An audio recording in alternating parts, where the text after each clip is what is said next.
लीडू में कोक कोयला उद्योग के खिलाफ लोगों का जोरदार विरोध।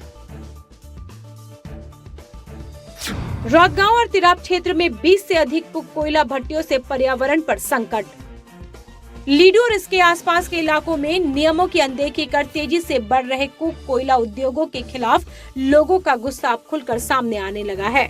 स्थानीय लोगों का आरोप है कि कुछ सरकारी अधिकारियों की मिलीभगत और कुछ राजनीतिक दलों से जुड़े दलालों के संरक्षण में इलाके में अवैध कुक कोयला उद्योग तेजी से खड़े किए जा रहे हैं, जिससे आम लोगों का जीवन गंभीर खतरे में पड़ गया है।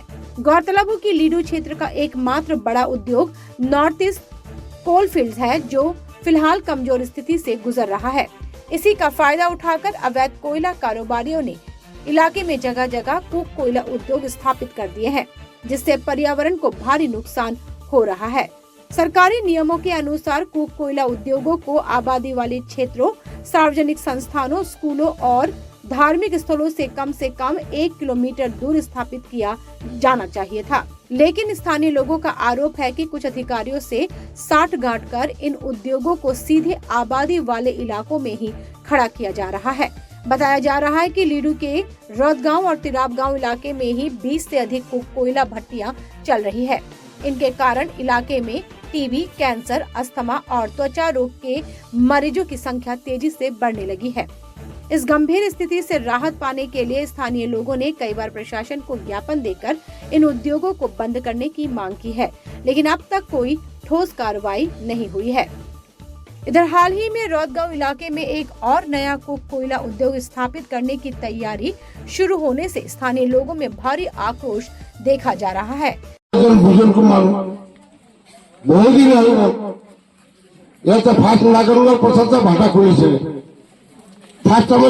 ভাটাৰ পাৰ্মিশনটো দিলে কোন?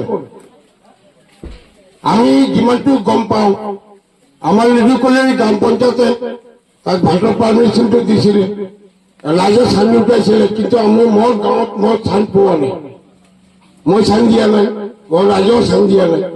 এই ভাটা তাৰ নিৰ্দেশন দিছে ইমান 160 ফুট 170 ফুট ওখ কৰিব লাগিব। মোৰ মা ঢুকালে, মোৰ দেউতা ঢুকালে, মোৰ ডাঙৰ দেউতা ঢুকালে, মোৰ বাইদেউ ঢুকালে, সব কেইটা কেঞ্চাৰত মৰি আছে এই গাঁৱত। क्यों? अभी हम लोग ये पूछेंगे, अभी हमारे पास अधिकारी के पूछेंगे कि ये आरटीआई के थ्रू हमें पब्लिक जो भी पंचायत है और जो भी ऑफिसर ने ये परमिशन दिया है उनको हम लोग पूछेंगे कि कैसे आपने दिया है, कोई पब्लिक मीटिंग कॉल किया है नहीं किया, तो कब किया, कैसे किया, कौन ये परमिशन दिया है, उसका नाम, पता, एड्रेस सब पूछेंगे। वो अगर सोच रहे हैं कि ठीक है हमने दे दिया तो हो गया, उनका टेन्योर खत्म हो गया, वो चले गए, ऐसा नहीं है। उसको हम लोग 8-10 साल बाद भी खींच के लेके आ सकता है। ये कानून में अधिकार है कि हम लोग पता कर सकते हैं, उनको पूछ सकते हैं, हमारे पास अधिकार है। हाँ, ये बात है कि हम जो भी है गांववासी, हम कानून को अपना हाथ में नहीं लेंगे। कानून को उस अधिकारी से पूछेंगे जो परमिशन दिया है, कैसे दिया है।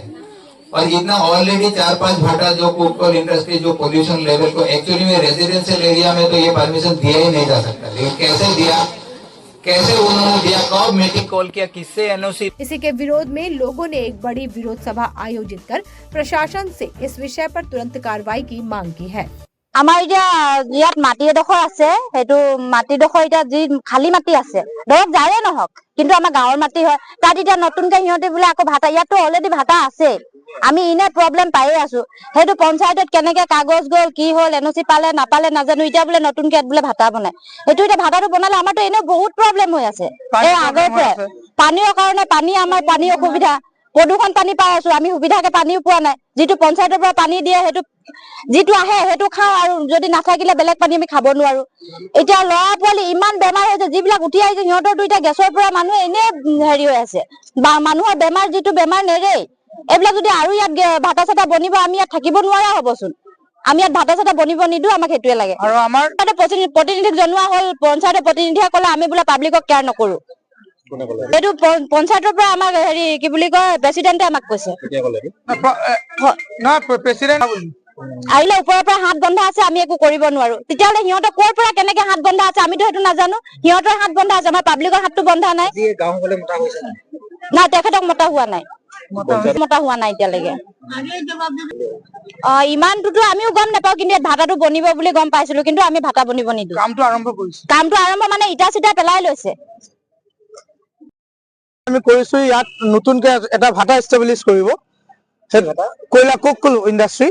তো অলৰেডি আমাৰ ইয়াত 4-5খন ভাটা আছে, আৰু আমাৰ চিয়াৰ লাইনত যোনটো অৱস্থা হ'ল ৰাইজে চবে দেখি আছে ইয়াত কেনেকুৱা পৰিস্থিতিত আমি জীয়াই আছো গোটেই মানুহ ৰাইজে। ইয়াত আমাৰ না খাবলৈ এটা ভাল পানী আছে না ভাল পৰিৱেশ আছে। সেইটো কাৰণে আমি যে ৰাইজ চবে একত্ৰিত হ'ল যে ইয়াত আমাৰ আৰু ভাটা নালাগে ৰাইজক। এতিয়া বিচাৰিছো যে আমাৰ এইটো ভাটা যোনটো এষ্টাব্লিছ কৰিব লৈছে সেইটো অতি সোনকালে বন্ধ হ'ব লাগে, কামটো বন্ধ হ'ব লাগে, নিৰ্মাণ কামটো। এইটো ৰাজীৱ সিং বুলি আমি গম পাইছো, ৰাজীৱ সিং বুলি। মাটিটো হ'ল টিংকু চাহ। পঞ্চায়ত প্ৰতিনিধিসকলে আমি কালি গৈছিলো, এখন জাননী দি থৈ আহিলো। পঞ্চায়ত প্ৰতিনিধিসকলে কৈছে যে এইটোতো আমাৰ আগৰ প্ৰেচিডেণ্টে দিছে, কি দিছে তেওঁলোকক সুধিছিলো আমি, কিন্তু তেওঁলোকে একজেক্ট আমাক ক'ব পৰা নাই। আমাৰ পৰা 2 দিনত সময় লৈছিলে, 2 দিন টাইম লৈছিলে, কিন্তু আমাক এতিয়ালৈকে মতাও নাই বা ৰিপ্লাই একো দিয়া নাই। আপোনালোকে ভাটা নিৰ্মাণ কৰিব নিদিওঁ বুলি কৈছে। আমি এতিয়া আইনৰ হেৰি দি যাব লাগিব। আমি ডিষ্ট্ৰিক্ট কমিশ্যনৰ ওচৰত লগ কৰিম বা মেমৰেণ্ডাম দিম তেওঁক। যোনটো আইনৰ যোনটো প্ৰচেছ আছে সেই প্ৰচেছ মতে যাম।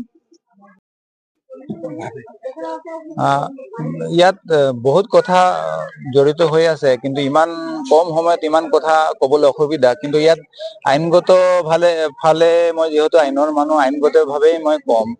আমাৰ একচুৱেলি ক্লিন এয়াৰ আৰু ক্লিন ৱাটাৰ আমাৰ কনষ্টিটিউচনেল ৰাইট হয়। তো আৰু এইটো প্ৰটেক্ট কৰা আমাৰ গভৰ্ণমেণ্টৰ কাম হয়। তো যেহেতু ইয়াত অলৰেডি 5টা ভাটা আমাৰ এৰিয়াত অলৰেডি আছে, যোনটো এয়াৰ পলিউশ্যনৰ লেভেল যোনটো ডেঞ্জাৰাছ লেভেল ক্ৰছ কৰিছে।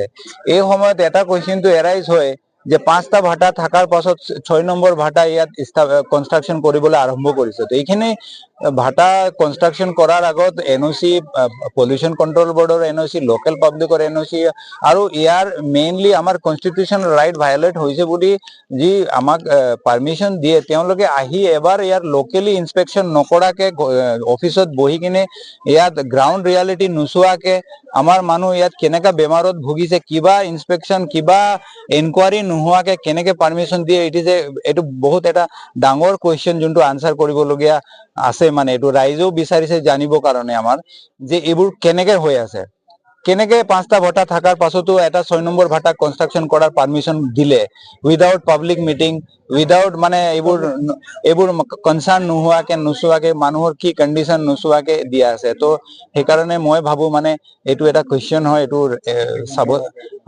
এইটোৱে মই বিচাৰো।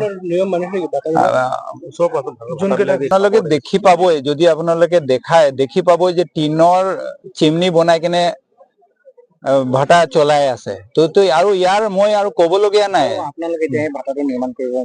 আমাৰ আপত্তি আছে, ৰাইজৰ আপত্তি আছে, মোৰ নিজৰ পাৰ্চনেল আপত্তি আছে, আমাৰ সৰু ল'ৰা ছোৱালী আছে, নেক্সট জেনেৰেশ্যন আহি আছে।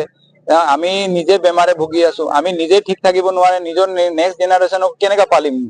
চবেতো লাংছ দিব পাৰিব নেকি? এইটো এটা কাৰোবাৰ লাংছ বেয়া হলে লাংছ পাব জানো? এইটো ইমানে কম। मारघेटा से जीतू गोगोई के साथ news desk report, breaking first समाचार।